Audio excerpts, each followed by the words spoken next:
I have now the pleasure and the honor to introduce to you Dr. Dan Schueftan, who is the director of the International Graduate Program in National Security in Haifa University. For the last 4 decades, he has been a consultant to many Israeli decision makers in all of the most important areas in Israel's Prime Minister's office, Foreign Ministry, Defense Ministry, IDF, National Security Council, you name it. He has published extensively on contemporary history, Middle Eastern history, with emphasis on the Arab-Israeli relations, inter-Arab politics as well, and American policy in the Middle East, which is today's topic. After the withdrawal from Afghanistan, we're going to reflect on what's next for the Middle East. Now we'll go straight into the discussion. Dan, please share with us your strategic lessons of Afghanistan. Okay, let me first of all try to identify the problem. Basically, I think that getting out of Afghanistan was the right thing to do. And in spite of the fact that it was done unprofessionally and in the worst possible way, basically the decision to leave Afghanistan was the right one. The problem was getting into Afghanistan and particularly staying there for a long period of time. We all know the distinction between a clever person and a wise person. A clever person can find a way out of a predicament that a wise person would not fall into in the first place. So the question is, what were they doing for 20 years in Afghanistan? And I think the problem is that when you realize American policy over the years, over the decades, you see that they're sometimes very good in learning operative lessons, but terrible when it comes to strategic and particularly cultural lessons. And let me refer to 5 of them that are particularly important, not only for Afghanistan, but also how it reflects on the broader region and on American policy beyond the region. The first is, don't try to fix what is terminally broken. In other words, don't try to take a country like Afghanistan. It isn't even something, there is no such thing as Afghanistan. Afghanistan is a conglomerate. Afghanistan is something that you cannot refer to as a country, a state, a society that has something in common. Let me be specific. We heard allegations that the Afghanis were not fighting in spite of the fact that they had hundreds of thousands of people very well equipped, prepared exactly for this scenario. And the allegation was they were not willing to fight. The Afghanis are fighters. They've been fighting all their life. They do fighting more than anything else. Very often they do only fighting. The problem is not fighting. The problem is, what are they fighting for? They can't fight for Afghanistan when there is no such thing as Afghanistan. It is an ethnic and religious and what have you conglomerate. And when you're trying to have this concept of a country that they will have something to fight for together, and something worse even, we can fix them, we can change them. You can't, it is impossible. And when you have a failing political culture that does not allow pluralism and the rights of women and democracy and modernity, you cannot create really something that is sustainable in Western terms. So don't try. I remember on the eve of the American invasion to Iraq, I spoke to people in the Pentagon and I told them, you want to make war, you want to kill Saddam Hussein, okay. But if you want to bring democracy, to Iraq, try first of all to bring patience to Israel. If that works, good luck. I mean, try to bring patience to the Israelis or democracy to the Arabs. You can't bring democracy to the Arabs, not because no Arab can accept democracy. Many do. I know hundreds of them personally. But when it comes to the mainstream of Arab societies, it is no accident that in 22 Arab states, you don't have one democracy. You don't have one pluralistic society.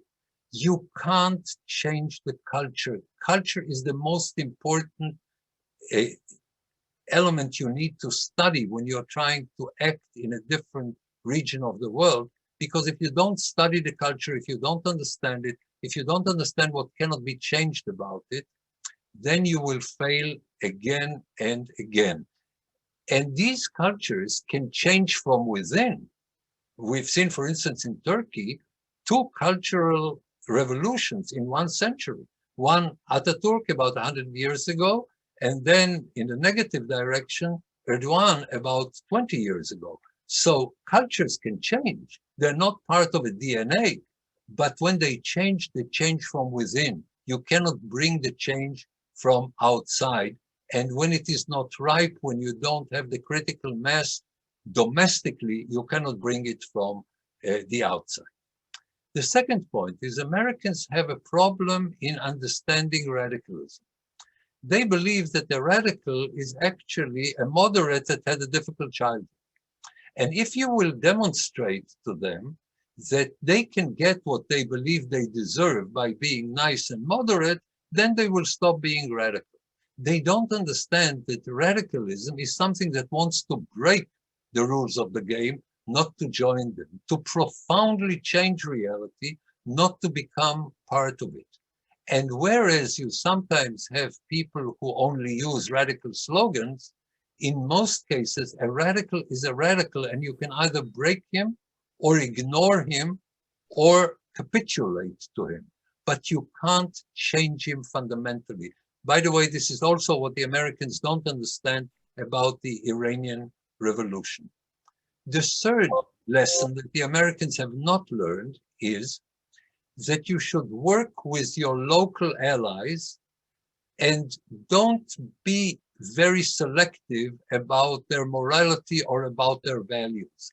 By definition, most people are not nice. And if you will cooperate only with nice people, you will not be able to conduct an effective policy. To give only one example, in the Second World War, we armed Stalin, not because he was much better than Hitler, but because we needed him in order to defeat Hitler. So you work with nasty people. And if there are military dictators in a region where there is nothing but dictatorship, you don't have the choice between right allies, nice allies, good allies, and bad-looking allies. You have nasty allies. Work with them, because the choice is between nasty allies and nasty enemies. The fourth element is don't try to educate your local allies who share the same values that you do, but they must face a much more difficult set of circumstances. And I'm speaking here specifically of Israel. If you're trying to persuade Israel or to force Israel to be nice to its neighbors, Israel will lose. Because in the Middle East, if you're nice, you're done. You're lost, okay? You can try to be as close to your values as possible in a way that you will still survive and be able to give your citizens security and affluence and well-being and so on. But if you're just being nice, this is not enough. This is what the Europeans tell themselves they can do in Europe, but you can do it only to other Europeans who have the same set of values than you have. Once you confront Russia or others, you can't go in this direction.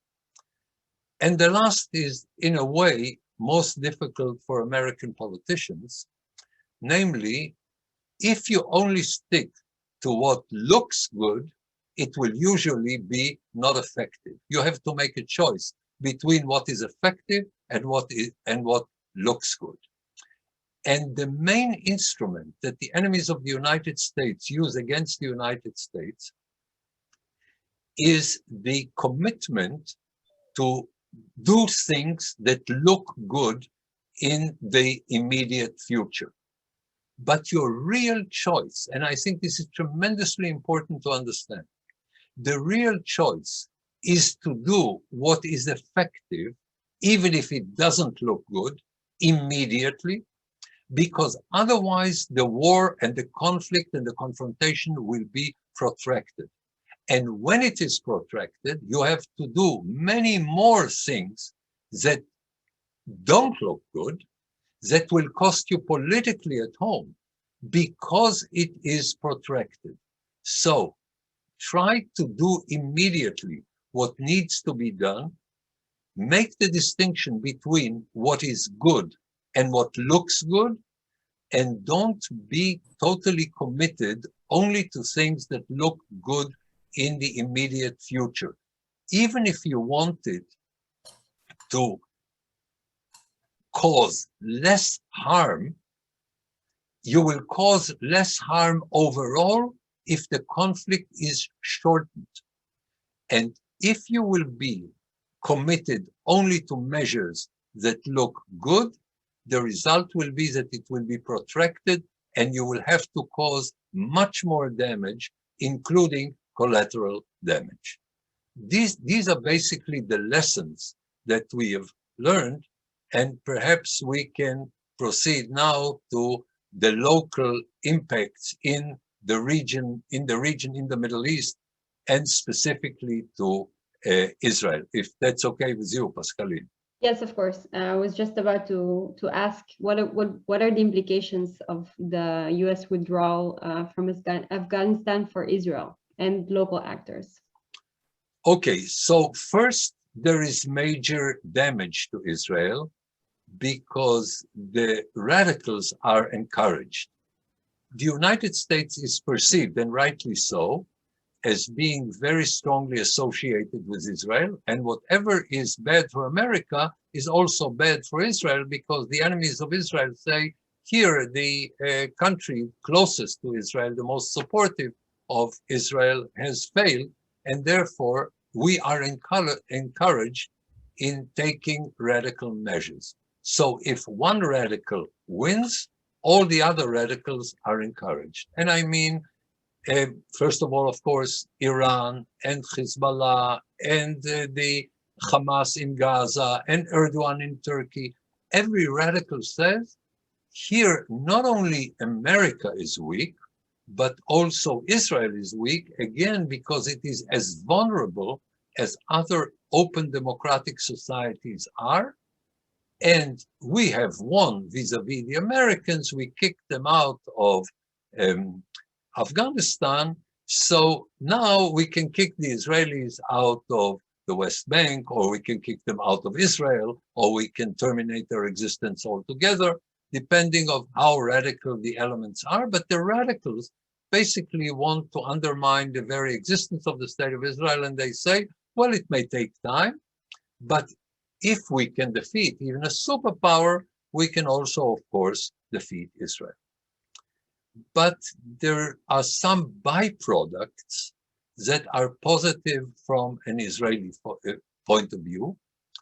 First of all, I think there is a better understanding in the United States why capitulating to the Iranians, and this is what going back to the 2005 agreement is, why this will not only not make things better, not only pacify the Middle East, not only stabilize the Middle East, but even undermine the relative level of acceptable instability that we have today and make it even more dangerous than it is. You can make this argument in the United States in a more effective way.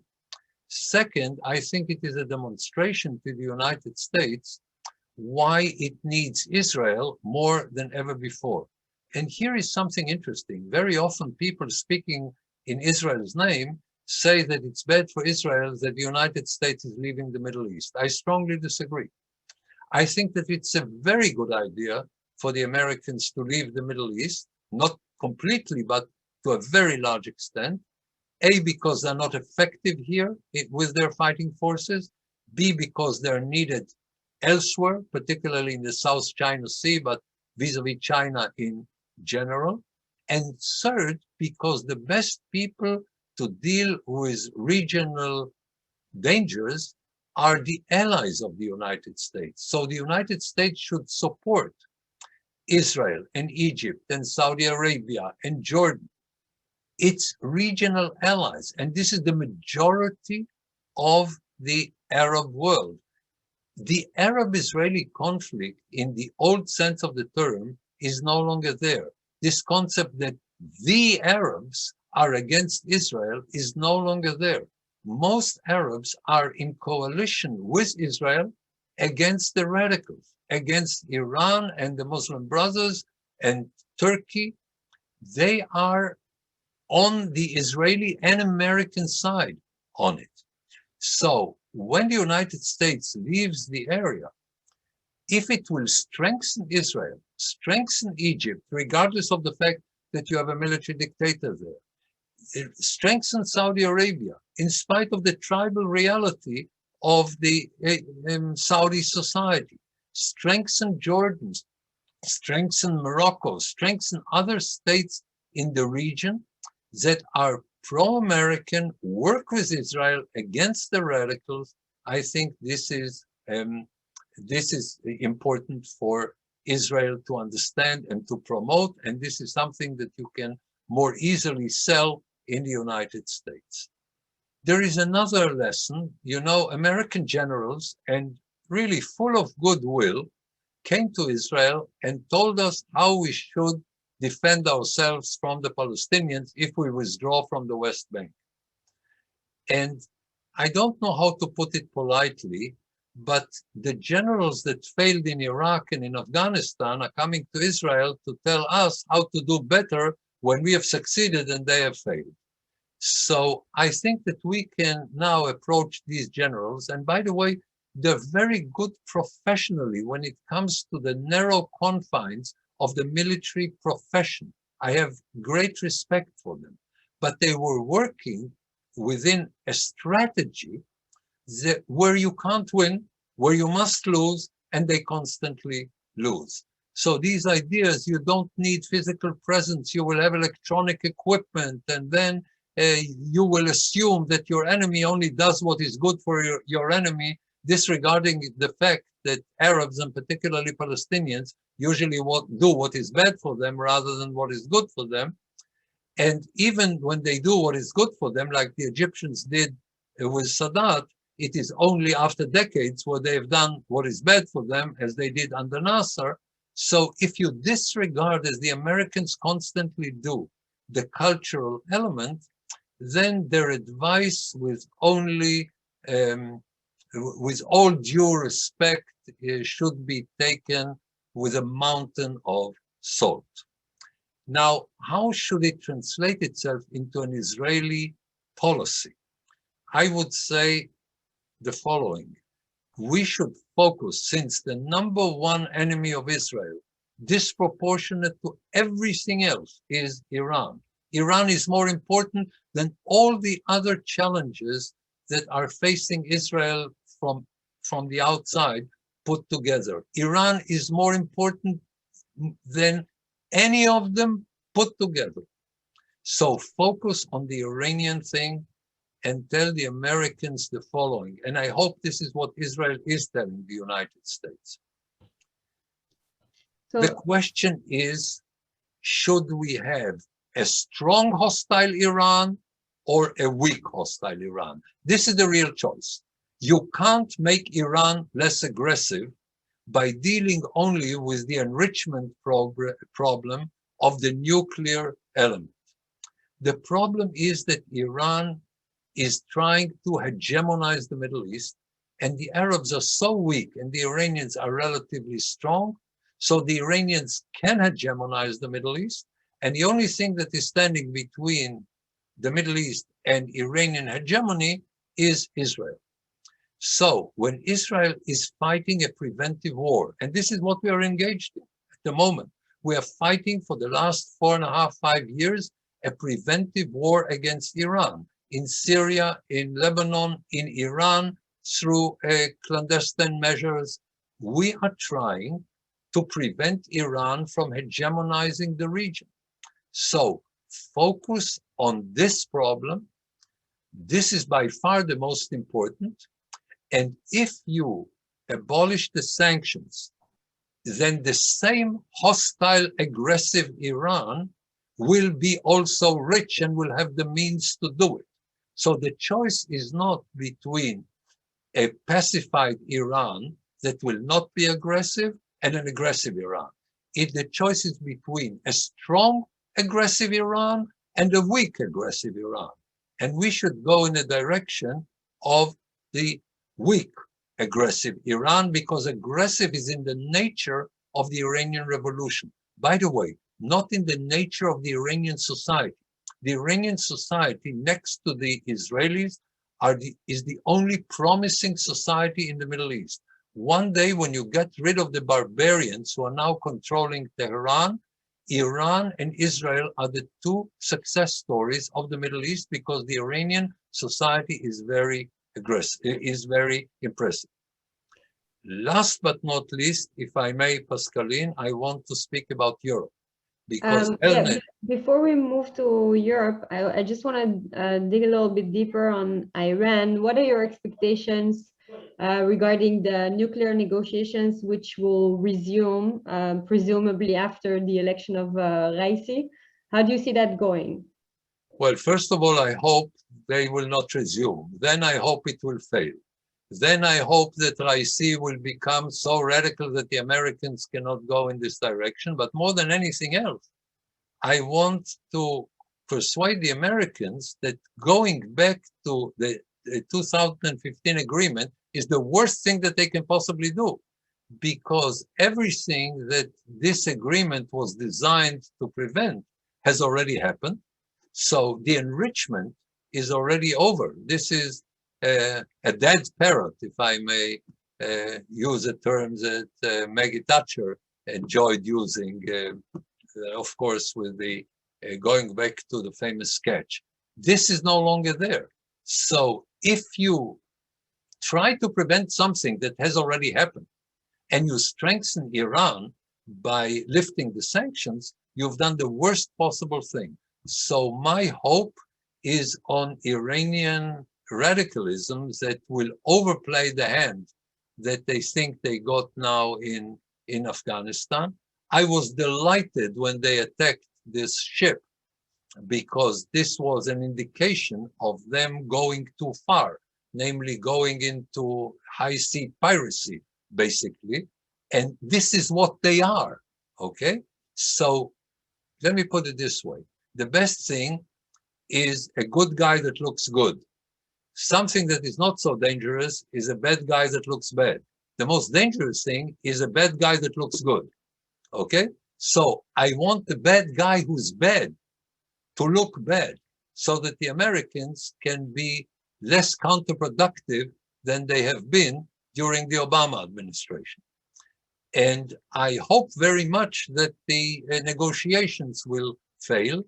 And as an Israeli, I would strengthen consistently the Israeli actions, or let me put it this way, the actions attributed to Israel, so I'll be more careful, the actions attributed to Israel in Syria, in Western Iraq, and in Iran, in Iran itself, okay? So that you weaken Iran. We have a zero-sum game. Whatever is bad for Iran is good for the United States, good for Europe, good for Israel. So let's now move to the final part of our discussion. And in the meantime, I would like to really encourage everyone to just write down any question that you can think of in the chat while we speak. I'm sure Dr. Schueftan said many things that you would like to hear more about, or you would like to discuss with him. Or disagree. Let's have some disagreement. Exactly. So go ahead and write those questions on the chat. And now we move to the final point that we want to discuss, which is Europe, which is our bread and butter. And Dr. Schueftan has been a very active participant in many of our strategic dialogues with the Europeans. Dan, can you maybe tell us a little bit about Europe and the need to engage Europe on this? We have a very major problem with the Europeans in terms of their attitude to outside threats in general.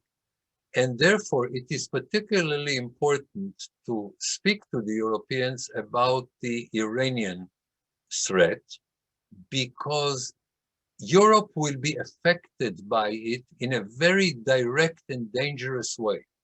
First of all, imagine Iran that actually manages to hegemonize the Middle East. The inevitable result will be a country that controls vast resources of oil, of gas, of money. If they also take over Mecca, they can really be tremendously dangerous. And the Middle East is the closest neighbor to Europe. So when they have already missiles that can go as far as Europe, they have ballistic missiles that the United States completely neglected and did not deal with, did not even try to deal with. And they have ballistic missiles already that can reach Europe. Imagine these ballistic missiles can have nuclear warheads. And if they control the Middle East, if they control large parts of the Arab world, this will immediately affect the Mediterranean, to use a Churchillian phrase, the soft underbelly of Europe. So the Europeans are immediately threatened by it. Also, the inevitable result of this radical regime taking over will be massive refugees, a huge wave, far greater than what we've seen in Syria or we are seeing now in Afghanistan, and they will go to Europe, okay? Because this is where they can live. In the Middle East, it's very difficult to live already. If the Iranians take over, it will be much worse. Look at what they have done already in Yemen and in Syria and in Lebanon. Look at Lebanon completely collapsing because of Iran. This is a country you can no longer live in. And this will be the face of the Middle East on the doorstep of Europe. So A, the Europeans should be very much involved in it. B, it will help the Americans very much if they can get European support. Now, here is something interesting that I've learned from speaking to European decision makers, both through Elnet and through my own contacts, primarily through my own contacts in Europe. When you come to speak to Europeans, to European decision makers, they're very smart. Their problem is not that they don't understand reality. The problem is that they're not willing to do anything about it.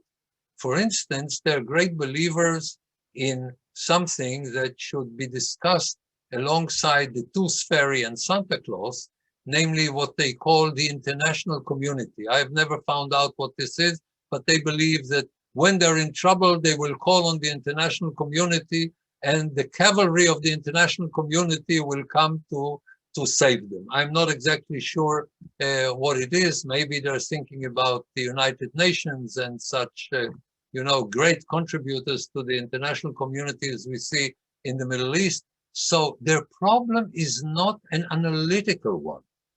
And we can speak to them analytically and say, okay, you will not have to go and fight because basically you don't have any real armies that you can send to the battlefield, but at least support the Americans who are willing to fight for you by pursuing in Iran a policy that will be somewhat more successful than the one they pursued in Iraq and in Afghanistan.